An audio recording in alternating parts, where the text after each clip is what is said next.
firstborn baby. My birthday's coming up July 8th. Okay, so when I say the heat is on, I've been waiting for this moment.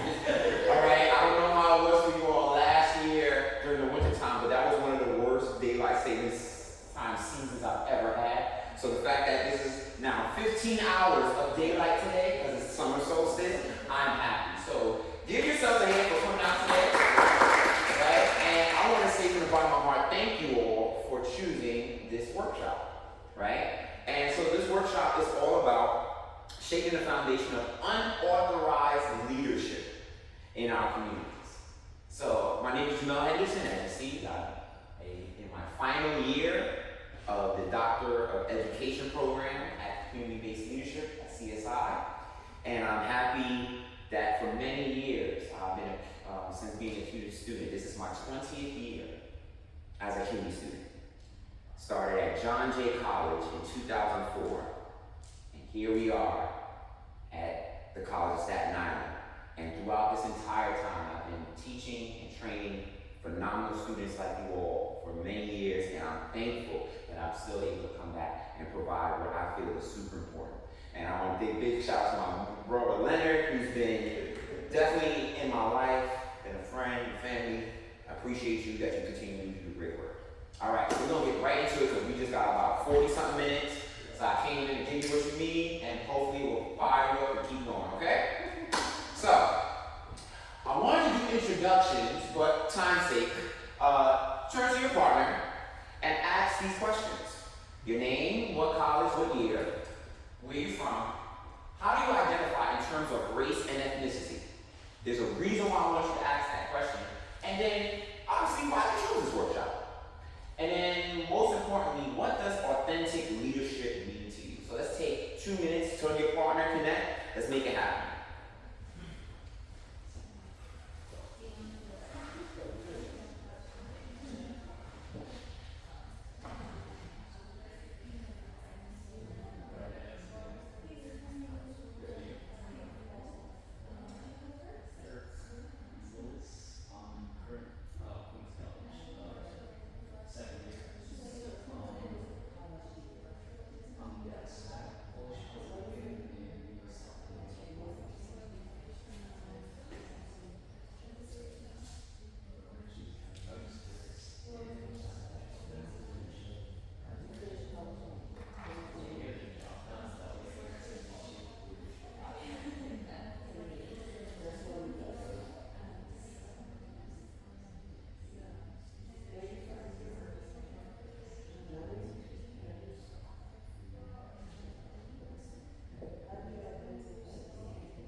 aging before you even get started, right? Would you believe me if I told you that next month I'll be 39 years old? And I look like a freshman in your college, right? But here I am telling you that what I have learned and done, it works. And so in this space, it's about taking you all and taking that authentic leadership and bringing it to the next level in a conversation that we must talk about because it affects all of you all as students representing your community. And that is unauthorized leadership. And we're going to get right into that. So first, let me tell you, feel quick village agreements, right? There's community agreements. I have evolved it, all right? You're a part of my village now. I'm a part of yours. So we're in this together, whether you like it or not, because that's how we're going to move forward and making change. So in this space, we're a village. We show love and respect for one another. We be honest and we be real. Leonard knows I cannot stand inauthenticity. I can't. We have a beautiful life to live. Why not just be yourself? Okay? The village is safe and special. Be open to new possibilities. Now, you never heard that in a community agreement before, right? Because they always tell you, do this, do that. But no, I need you to be open because the mindset you have to have will help you to evolve your own leadership. And therefore, you be encouraging others, right? And then don't walk away without connecting with someone, all right? We get so caught up in doing this, and be like, and forget, hey, iron sharpens iron. Make sense? So, who am I? Well, I'm just a kid from Brooklyn who chose to make a difference and prove that people from NYCHA, grew up in foster care, who lost their loved ones, who have experienced racism and all these different things, can achieve this and so much more. I share all of this with all of you because if I would have put on a suit, that would be impressive. But that's not authentic leadership. I've been in many spaces, many years to see that people usually do those types of things, wolves in sheep's clothing. They pretend with you all. I can't. It's 90 degrees outside. There's no way I'm wearing a suit right now. But does that take away from who I am as a leader? Should that take away from your assumption, like, oh, because he's dressed down like you all, that he doesn't know what he's doing? No. Because if I can do it, you have full permission to do so as well. So, authentic leadership. This is one of my favorite individuals, and I love what he talks about when it comes to authenticity. It's about imperfection. And authenticity is very human, right? To be authentic is to be at peace. This is a part, at peace with your imperfections. In other words, own your story. Own it all. I told you I'm getting ready to be 39. There's no way I could be the person I am if I did not own and accept all 38 chapters of my life. It didn't just magically come out of nowhere. You had to go through those things, and you can't pretend that it didn't happen before. And there are a lot of leaders, hear what I'm saying? There are a lot of leaders that forget about that, and they will always tell you the glory of the story. Oh, yeah, I did this. But what was the struggle? Do you cry? Do you lean on somebody? Do you have emotions? Do you know what it means to clock out and enjoy life? When was the last time you partied? When was the last time you danced? When was the last time you listened to your favorite song? These basic things, I've seen leaders and it's just like, whoa, this is new energy for you? How do you live like that? And this is what we bring. Authentic leadership simply means the freedom to be. And that word be is anything you want, right? It's an adjective. So if you want to be upset, you can be upset. If you want to be tired, you can be tired. If you want to be emotional, you can. Because there's no limitations. You're human beings. Last time I checked, right? We're not AI, we're not AI. AI can never do what we do, which is have emotion, make the thoughtful decisions, and even provide more decisions on top of those decisions, right? What is authentic leadership? So, I told you I'm in the middle of my dissertation, so I had the honor to connect with one of the founders, Dr. Fred Walumba. He is the department chair at FIU. And him and his team believe that authentic leadership can be defined as a pattern of leader behavior that draws upon and promotes both positive psychological capabilities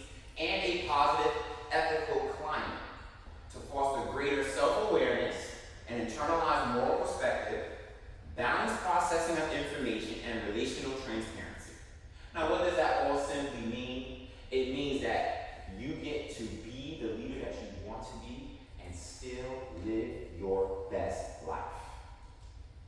For far too long, we have been taught that as a leader, you have to look a certain way, you have to move a certain way, you have to act a certain way, you have to dress a certain way, you have to speak a certain way. And I'm telling you, those days are over. The country, if you pay attention, whether you're on the left or the right, they are tired of fake leaders. They're tired of inauthentic leaders. They don't want to hear my mom and dad was a plumber. That's great. They want to hear the nitty-gritty stuff because this is what people need to hear. They need to hear and understand from their leaders. I know what it's like to struggle because I struggled before. I know what it's like to be on food stamps because I'm on food stamps. I know what it's like to be in foster care because I was in foster care. I know what it's like to be the first to graduate from my family or my community, represent my community as your racial or ethnic identity, and dealing with those struggles that you have in those spaces representing your community. So it's really about having all those things, and we're going to break down the 4 key characteristics. Self-awareness, right? Demonstrating and understanding how one derives and makes meaning of the world and how that meaning-making process impacts the way him or herself or themselves over time. That means I get to define who I am. I get to define what life is, and being self-aware that I get to use that process and incorporate that into my leadership thinking and activities. So, for example, last month, I was in Atlanta Carnival. That same week, I had to speak at a major function. And people's like, how do you do it? Because I can. That does not take away from the people that I serve. In fact, I'll give you a little secret. For those who don't play carnival, if you do decide to play carnival, pay attention to the people that sign up. They're frontline workers, they're teachers, they're entrepreneurs, they're corporate officers, corporate lawyers. These are people putting on costume and getting on by on the road. It's the mindset. Look beyond what you normally see. Balanced processing of information, right? Being unbiased. We all have biases, but when it comes to authentic leadership, there is no bias. Like, you're looking at that person the same way that person should be looking at me. We're all in the same playing field. We're all trying to get affordable housing, right? True affordable housing. And I like to put numbers to it, like a 1-bedroom should be less than $1,000, not all right? Like, we gotta stop doing all the 60% AMI and all that. No, what does that look like for New York? Right? That's cute. But when we say affordable, that's what we mean, right? What does it mean that we all want equal access to education because we're all in it together? I'm not better than you, you're not better than me. Guess what? We can win together. Internalize moral perspective. Having characteristics, here we go, of honesty, integrity, and transparency. Integrity, for me, means sleeping peacefully at night knowing you've made the best decision. Think about how many leaders we have across in our government that are making terrible decisions, and you ask yourself the question, how do you sleep at night? Knowing you screwed over the same people that supported you. You screwed over the same people that stood by and volunteered, right? Let's narrow it down to student government, because I've been in many student government spaces. Students who come in, y'all take the time to write their petition, to get them on the ballot. You take the time as you rush to class and get them out, because they're like, I gotta go. And they do all of that, and they get into student government, and then what happens? They go completely off the rails. Be real. Be honest. Be transparent. If you don't know, you don't know. If you need support, then say, I need support. Lean on each other versus pretending you have it all on your own. And then relational transparency, openness and truthfulness, right? Like I told you, I'm all a part of my village. I don't even know all of y'all. But the fact is, I'm making it clear because I know for many of you, y'all probably never heard a facilitator say, hey, you're now part of my village and you're in a safe space where you always could be welcome. Usually they come and say what they got to say and they leave. That's not me. Because the training to be an effective leader is not only ongoing, it's immortal. The journey to leadership never ends. You leave one leadership role, there's another opportunity to challenge you. But the ultimate power that we have is what? What's the ultimate power that we have? I think you know this one, Linda. What's the number one ultimate power that we have as human beings? And anybody take a guess? The ability to learn. Close. Close. Choice. That is your ultimate power. Did anybody tell you to come in? Did anybody force you to come in? Was there a military text that said, get your butt in this room or else? Did the chancellor of CUNY tell you to come in here or they're going to take away your degree? You chose to come on your own. You chose to come to your college.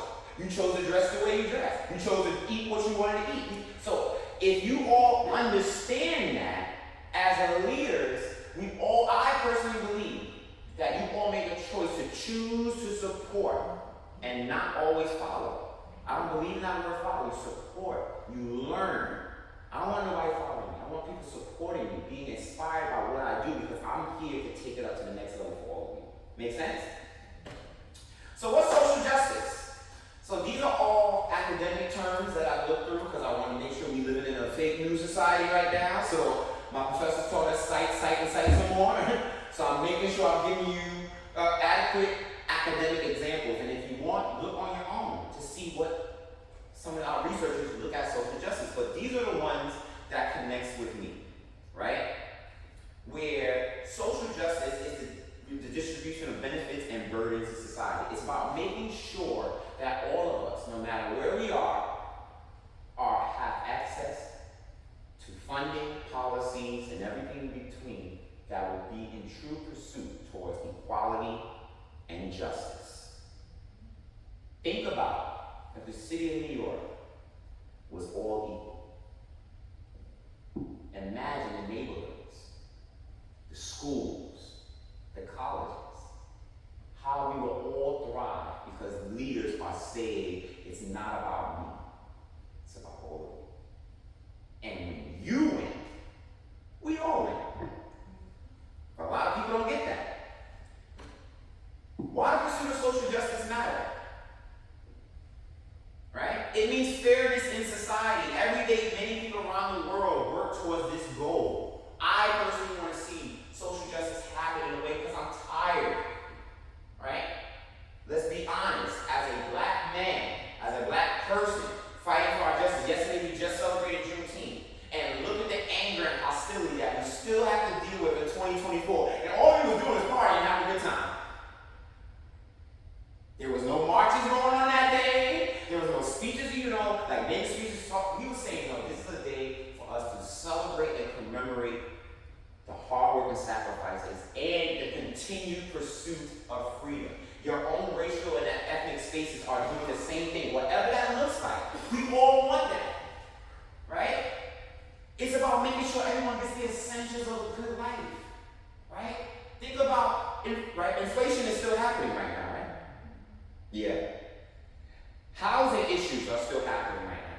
I was in a community, I served on Community Board 8. There was a report that said there's over 93,000 that were unhoused in the city of New York in 2023. But look at all the housing around you, right? If you take it back to elementary, if Johnny had 12 apples, right? Something has to answer, right? He takes away 4. What are you left with? So if we have all these housing units coming about, but 93 are unhoused, why are we still building? Something doesn't make sense. Something doesn't add up. There are leaders that are intentionally trying to stymie the pursuit of social justice because for them, it's an ongoing soap opera. And for us, we want this show to end. Right? It's about the respect and equality for all people, compassion for their dignity and welfare. So, it doesn't matter who you look like to me. If I'm here, if I can help you, I'm going to help you. If you have a housing issue, I'm going to connect you. If you have a CUNY issue, I'm going to connect you. Whatever that looks like, because that is showing and understanding that I am making sure, and you are making sure, that this pursuit towards equality, justice, and freedom happens. But I have to be open to choosing to understand you, to see you, and respect you. Make sense so far? All right, how are we doing on time? Okay, good. So, what's unauthorized leadership? Now, this, I took the time to do research on.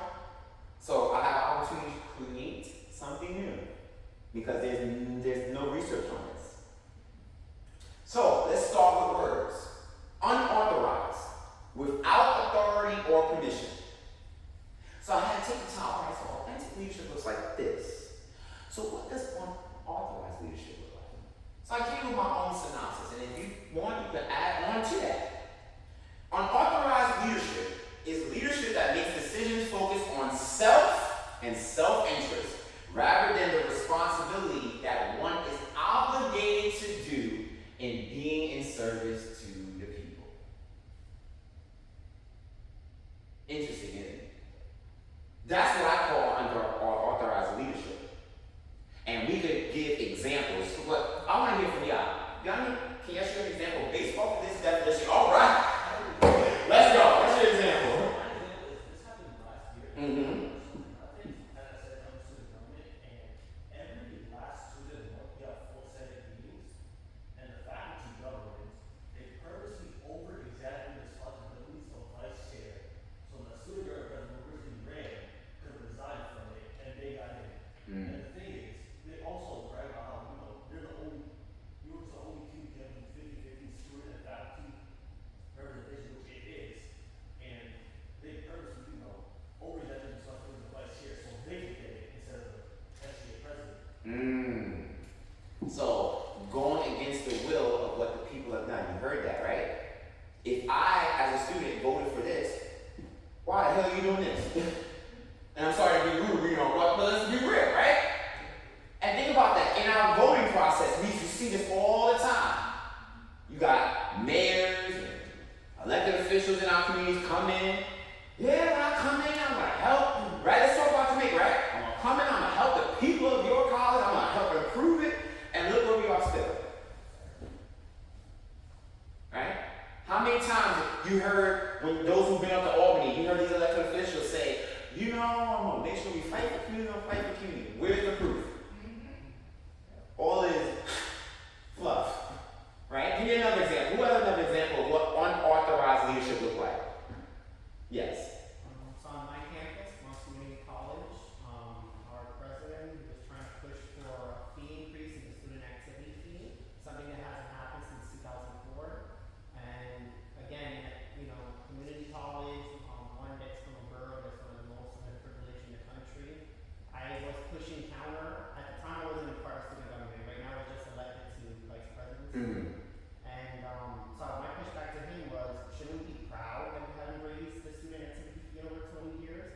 Why are we trying to increase a fee that was disproportionately going towards, because the funding mechanism, they broke it down, it wasn't even going towards clubs or any actual student activities that would have been on campus. So my pushback to him was, well, if you're going to do this, at least come out with a plan and communicate that with the campus and the community and show and break down how this is going to benefit us. Great example. So you see that. No student activity fee. President want to come and say, let me give it to y'all. Hold on. And I'm sorry, just a side note too, he recently came in and was always questioning, he was retired, he didn't have to come and do this job. I'm like, well, good for him if he was retired. How is that? Hell, if that's the job, shouldn't you be proud and shouldn't you be fighting for the students? Why are you going counter and basically just following orders from CUNY Central and stuff? Exactly. And think about how frustrating that is. At the end of the day, they clock out, all right, going home, I'm going to Sag Harbor for the day, for the vacation, right? They do a little pomp and circumstance like graduation, right? But then they disappear while you all of us as students are still left with the brunt. Think about that on the government side, right? How many times you got this mayor, a graduate of CUNY, right? And what has he shown the students of CUNY? All right. Unauthorized leadership. People voted to believe that he was going to do something, and that and more, right? Look, go back. I tell people, when I teach these types of workshops, I tell people, go back to the campaign messages. Go back to those. That is going to tell you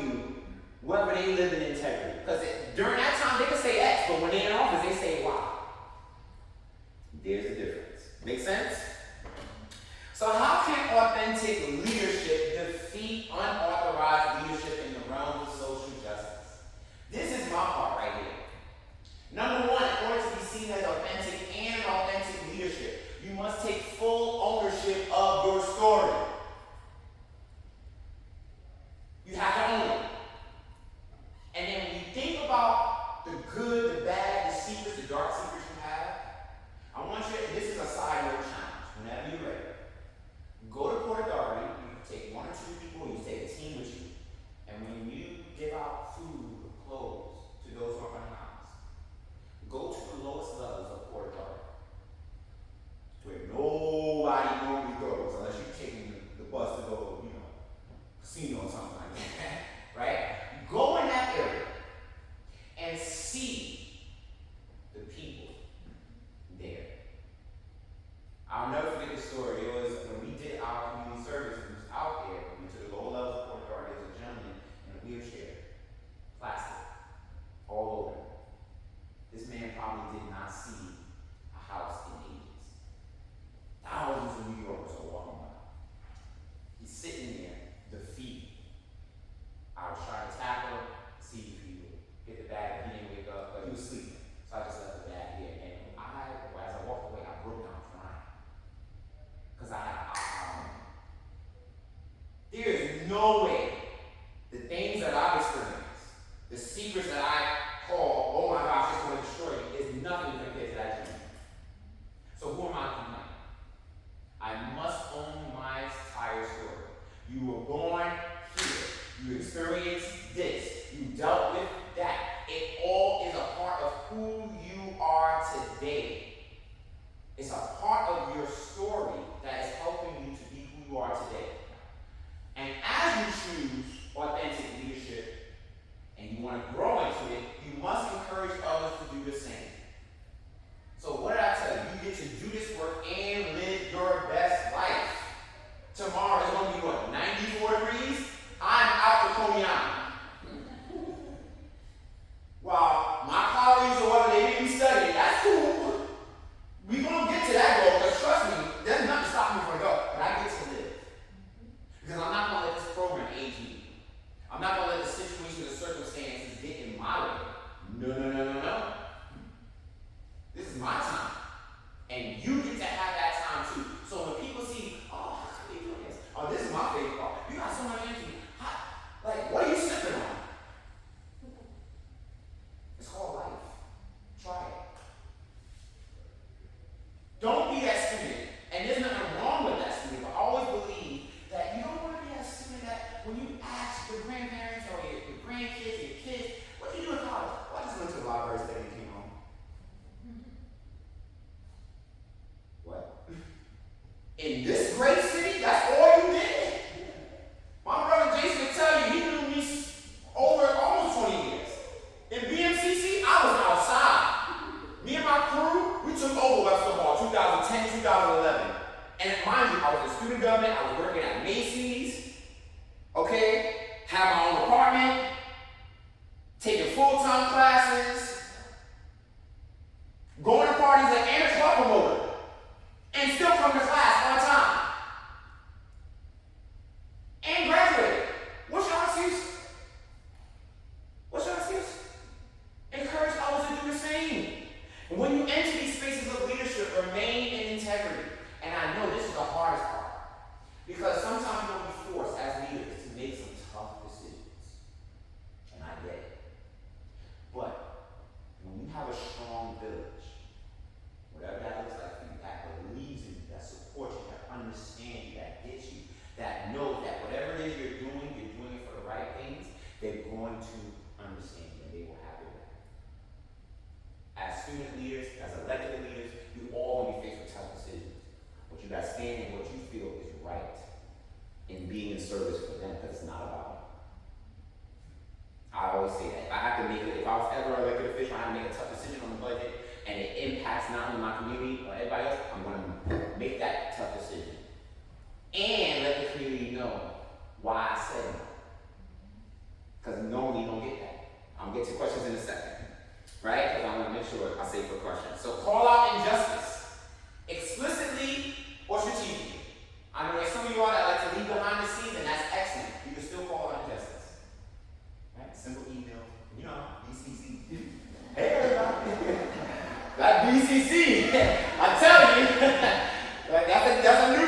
work if you know how to use it right.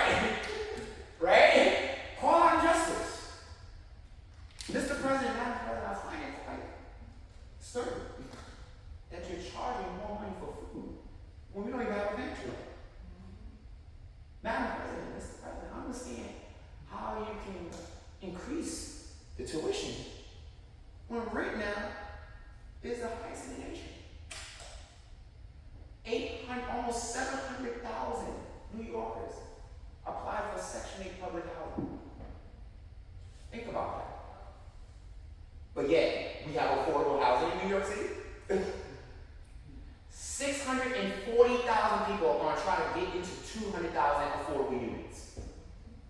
Think about how embarrassing and disgusting that is. You've got to call out these injustices, and you can't be afraid to do it.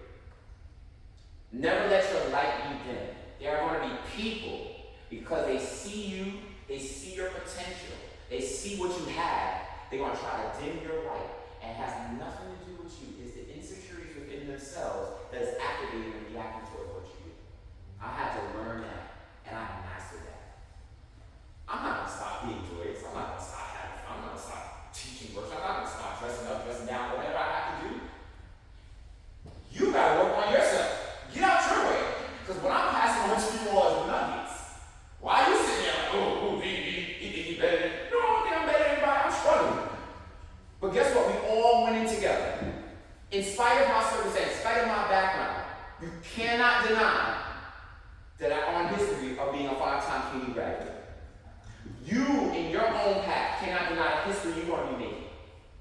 So, don't let your light be dim. I want everybody to say this part. The next one. Don't let your titles. Ready? 1, 2, 3.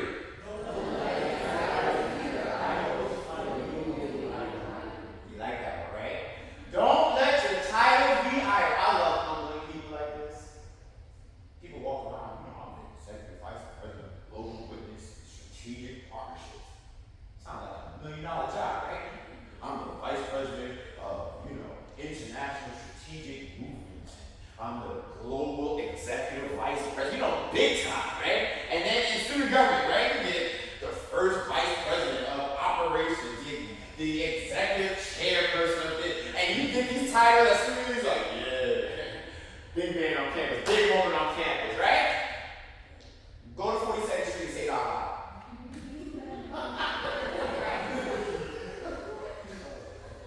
You want a humble reality check?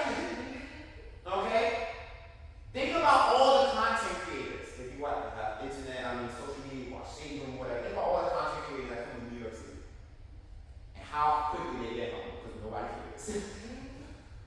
You want to know one of the things I love about this city so much? That this will humble you. Even if you're in the middle of a movie scene, you're in my middle, I gotta get to work. I don't care who's on the stage. I don't care if it's George Clooney. I don't care. You're in my way. So that is your humble reality. Don't let your titles be your idols. I've seen it all the time. You will fail. And you will be alone. Don't do it. Instead, change the narrative. I'm Jamell Henderson, who just so happens to be the regional board chair of Citizen Action. I am Jamell Henderson, who just so happens to be the chairperson of Neighborhood Advisory Board 8. Right? I am my identity. You just happen to have a title. Not the other way around. When you allow that to happen, you will lose. And then the last part, when you seek pursuit of justice, you get to live your life. What I've learned when I was at Prospect Park yesterday at Juneteenth, because I had so much fun. I don't even know, I still got the energy to do this because I was outside. We had a blast. But one of the things I learned as an organizer, as an activist, as a community leader, as a workshop facilitator, is that while I'm fighting for justice, I get to enjoy the rights and privileges of what I have right now. I get to go and pursue. I get to go and be. I get to go and occupy. I get to go and explore. I get to go and see. Next month, I'll be going to visit my 26th state. A kid from Brooklyn with a daring dream that in order to lead this land, I have to see all of it. That is what I want you to believe. Whatever it is you want to do and pursue while you're coming for social justice, you get to live your life with your friends, your family, and everybody. You have these rights and privileges right now. Use it. Maximize it.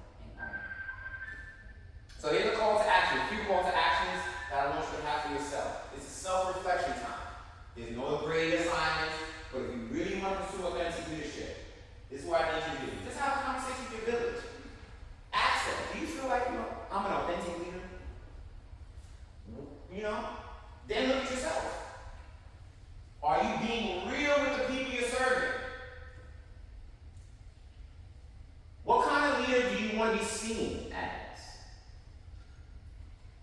And then, if you really are daring, I dare you, do a video, post it on social media, shock the system. Why authentic leadership matters to you. What this activity is going to do is going to identify your blind spots. We all have blind spots. I don't care how big or small you are, we all have blind spots. It is important that we learn from one another to identify that so we can become better as well as owning those blind spots. Because you can't grow if you're not able to see what others see. Make sense? So now, it's time to be authentic and breathtaking right now. Right? You did a very good time. And you're going to ask questions. So, I love this quote. I always tell people the day is going to come, I'm going to meet this man. If I received a letter from him in 2017, the day before my 32nd birthday, I know I'm going to sit down with this man. And that is because of a simple formula, which I'll share at another workshop, which is see it, speak it, believe it, do it. But change will not come if you wait for some person or some other time. We are the ones we've been waiting for. We are the change that we seek. You are the change that we seek. I am the change that we seek. Imagine a world full of authentic leaders that are here to say X, do X. Call out injustice, deliver. You ain't got to worry about marching no more. You ain't got to say, oh, we calling out this. They just get stuff done. You're like, well, dang, I get to really relax. Imagine that. Imagine student leaders. Whoa, we actually did it. There are leaders that make me forget that. Whoa, you get to celebrate that? Yes. You were a part of that movement? Yes. Your stories, all these things matter. This is how you get it going. So, if you're ready to be that authentic leader, you're ready to call out the unauthorized leaderships that are in pursuit of social justice, because as student leaders, you are a part of the social justice movement. You are a part of a history that wants to bring it back to where it was before the influx, or the overwhelming influx that they didn't like of Black and brown community residents up until 1975, when they said, you know what, let's strike a tuition increase. Well, just start a tuition. Imagine all you all would be able to do it right now, 100% free. How impactful that would change your lives. And you could be able to contribute more to society. So this is your time. Make sense? All right. Let's give yourselves a hand. And we're going to take some questions. But as you take questions, I told you, you're a part of my village. Come be a part of the village. Let's support each other. Let's build whatever information, things you need. You see me doing stuff, I want to come, let me know. You want to come to your campus, do some stuff, whatever it is. But this is how we build the movement of training and building the next generation of authentic leaders. Because if you don't do it now, we will be set up for people who are going to come in and move y'all around. Or move you out the way. All right? With that, we'll take some questions. Yes. Actually, I just want to add, to be a great leader, it would be essential to innovate and take matters to your own hands. So basically, currently, I'm the president for Student Volunteers. We have, it's an organization, it's called SCL. Okay. We have over 300 student leaders from all over the community. So I've simply went to all these other community colleges and recruited student leaders, and to help them network, so that way we can promote events and host events. And I believe this will be very beneficial and helpful for leadership in general, and for other student leaders to for them to be empowered. Absolutely. You have to make the tough decisions. You think it's easy making some tough decisions? Yeah, those who know, you ever had to sweat? You like, what do I do? What do I do? The heart's racing fast, your sweat, hands are sweaty, the skin is like, the hair's like, it's tough. But if you believe in yourself, right? Anybody watching House of Dragons? Yeah. Always bet on black. Believe in yourself. Right. And I've also went to a meeting at Community Central Office. Mm-hmm. They had their lecture about to live in possibility inspired me to continue to go on forward and be essentially a great leader. Yes, and the pursuit of great leadership does not stop. I imagine when I'm blessed to be 50 years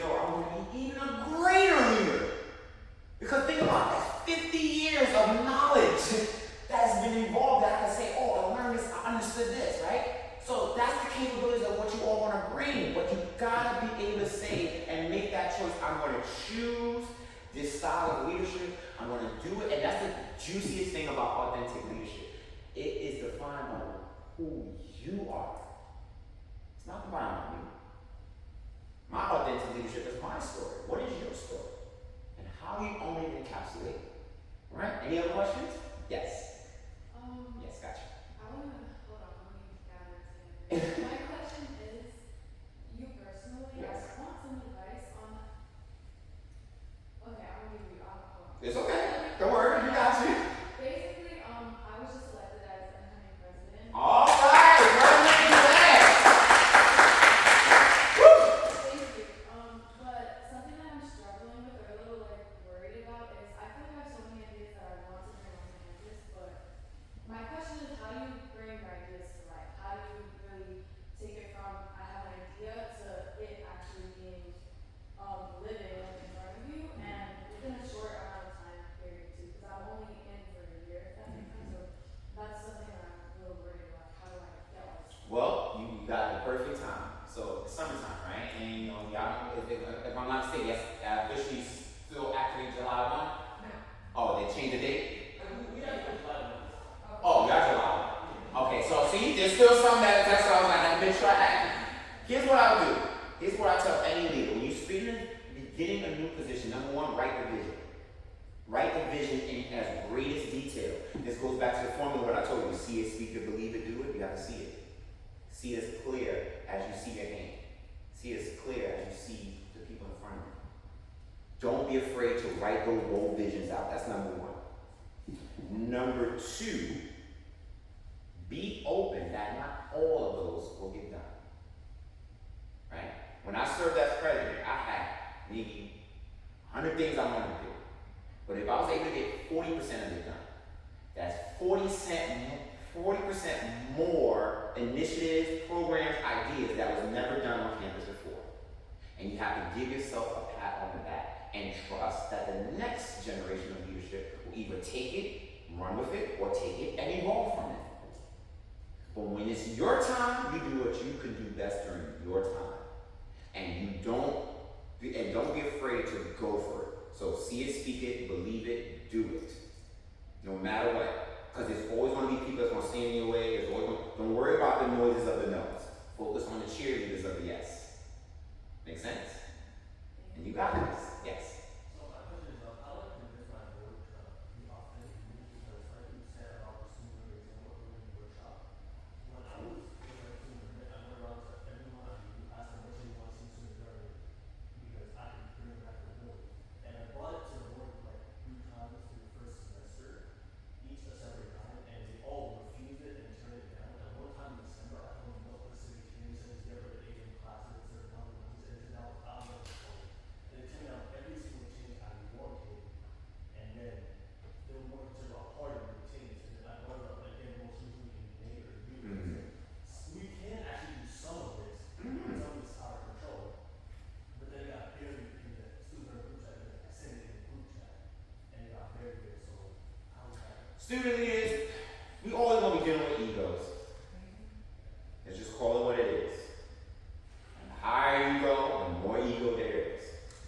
There are going to be people, if you was in a maze, that you know the way out. There are going to be people that are going to intentionally, hear what I'm about to say, intentionally build walls to get in the way of progress. And these are the same ones that will be like, hey buddy, what's up? You know, you playing Fortnite today? Or hey girl, what's up? You go to the club, baby? These are the same ones laugh in your face while they architecturally building a wall. What do you do in those situations? Well, I tell people you gotta be like the juggernaut. You gotta bulldoze your way through. You cannot let those few individuals over-influence the whole and the agenda of what you're trying to bring. Those 4 or 5 noises of no's should not triumph over the sea of yeses that want to see the initiatives that you want to get done. And if they have an issue, this is where you go back to the basics. This is where I tell people, we gotta get together. So if you're the president, let's meet over the summer. We just want to talk real talk. Tell me your story. Who are you? Why did you come to New York? What do you want to see? What does this community of Jamaica Queens mean to you? Ask these are the in-depth questions that people don't get to normally be asked. And when you ask those questions, their minds start to churn and begin to be open. Because what tends to happen is, whether it's culturally, whether it's family background, whatever it looks like, for many student leaders, I've seen it. There is a blockage that will give them the opportunity to see limitless possibilities. And you have to open them up to remind them that, hey, you have that full permission, especially on your campus. You may not have it at home, you may not have it in your respective neighborhood, but while you're on this campus, you're able to make the changes that you need. And be real with them in a sense and tell them straight up, yo, if you don't want to do this job, you have a choice. Nobody forced you to run. You could easily resign, and I guarantee you, there's a student leader that is ready to take up the mantle and take it even further. So you call them out. Simple as that. Right? I understand the stipends are good, but there's another student leader who just needed just as bad and could do a better job, and they deserve it. Because I had to do that. I had to call our student leaders back. No, okay, I understand, but there are many student leaders who are hungry to get this done. And that's what you have to do. Surround yourself with people. And guess what? One of the things my mentor told me, just like Broadway, when things mess up, what happens? The show? There you go. You want to know who's the best people to work with? I tell people, Hollywood. Crazy, right? Hollywood. What do you mean? These are people that can't stand each other. You two Hollywood actors and actresses that can't. What? You'd be surprised at who can't stand each other. Once they say action, Oscar award-winning performance. Why? Because they see the bigger picture. It's not about them. It's not about them. It's about making sure I put on a movie that the audience sees and they be like, oh my God, this deserves an Oscar. But when it comes cut, care less. And a lot of leaders don't know how to do that. They let their personal feelings get in the way. Oh, no. It's not about personal feelings now. I'm here to do a job. I love you. I respect you. And I hope that when I clock out, we can still be the person. Because, sometimes people take that personal and still roll over the business. It's like, I thought you were going to go to Applebee's and get something to drink. I didn't know you was that mad at me because you voted down your proposal. Wow. We move like that now? No. So just think about that. I got some of y'all laughing because y'all know. Like, it's real like that. Like, that's true authentic leadership. I should be able to say, we in the business room and say, hey. When we clock out, it's just us. We ain't got to talk about that. I was there. And that's a good learning skill and discipline. All right? Any other questions? Yeah. Yeah. It's not just 4 or 5 people see the entire board that does it. However, that hasn't stopped me from speaking to having another commission. They got mad at me because they knew the board, but I still don't care.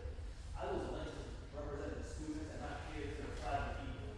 And I know that was really correct, but it's true.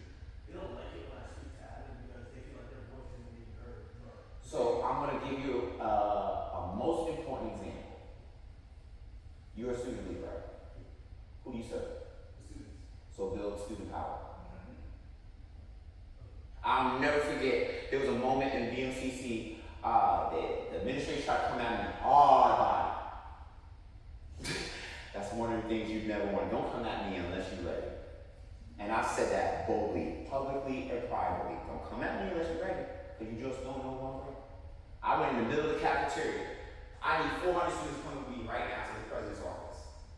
400 students got up and marched right to the 7th floor. Public service, they knew what was going on. What the hell is going on? All I wanted to do was make a presence, because guess what? Let me give it to the trick of the trade. Do members of the administration, when you have meetings with them, do they go in alone? They always have a squad.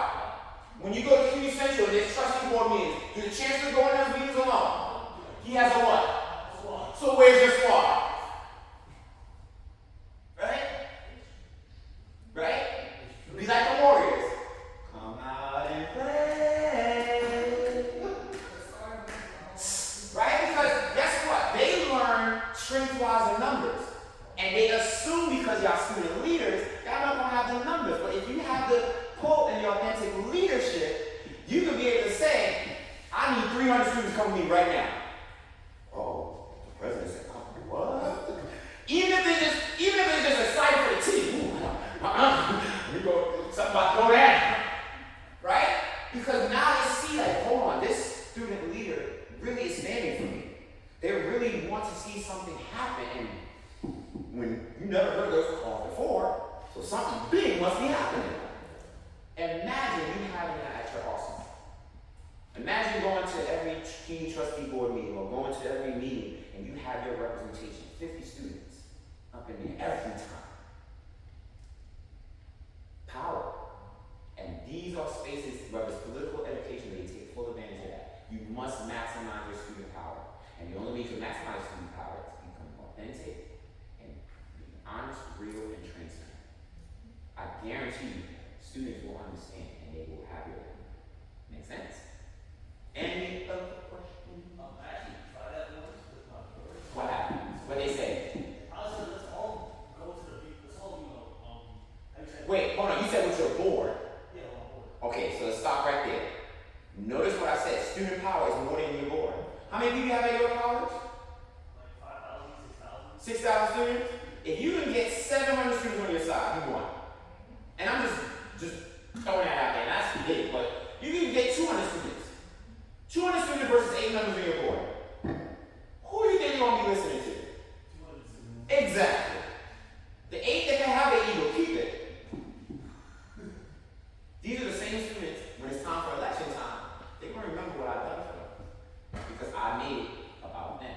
Y'all make it about yourselves. Who's going to win in the end?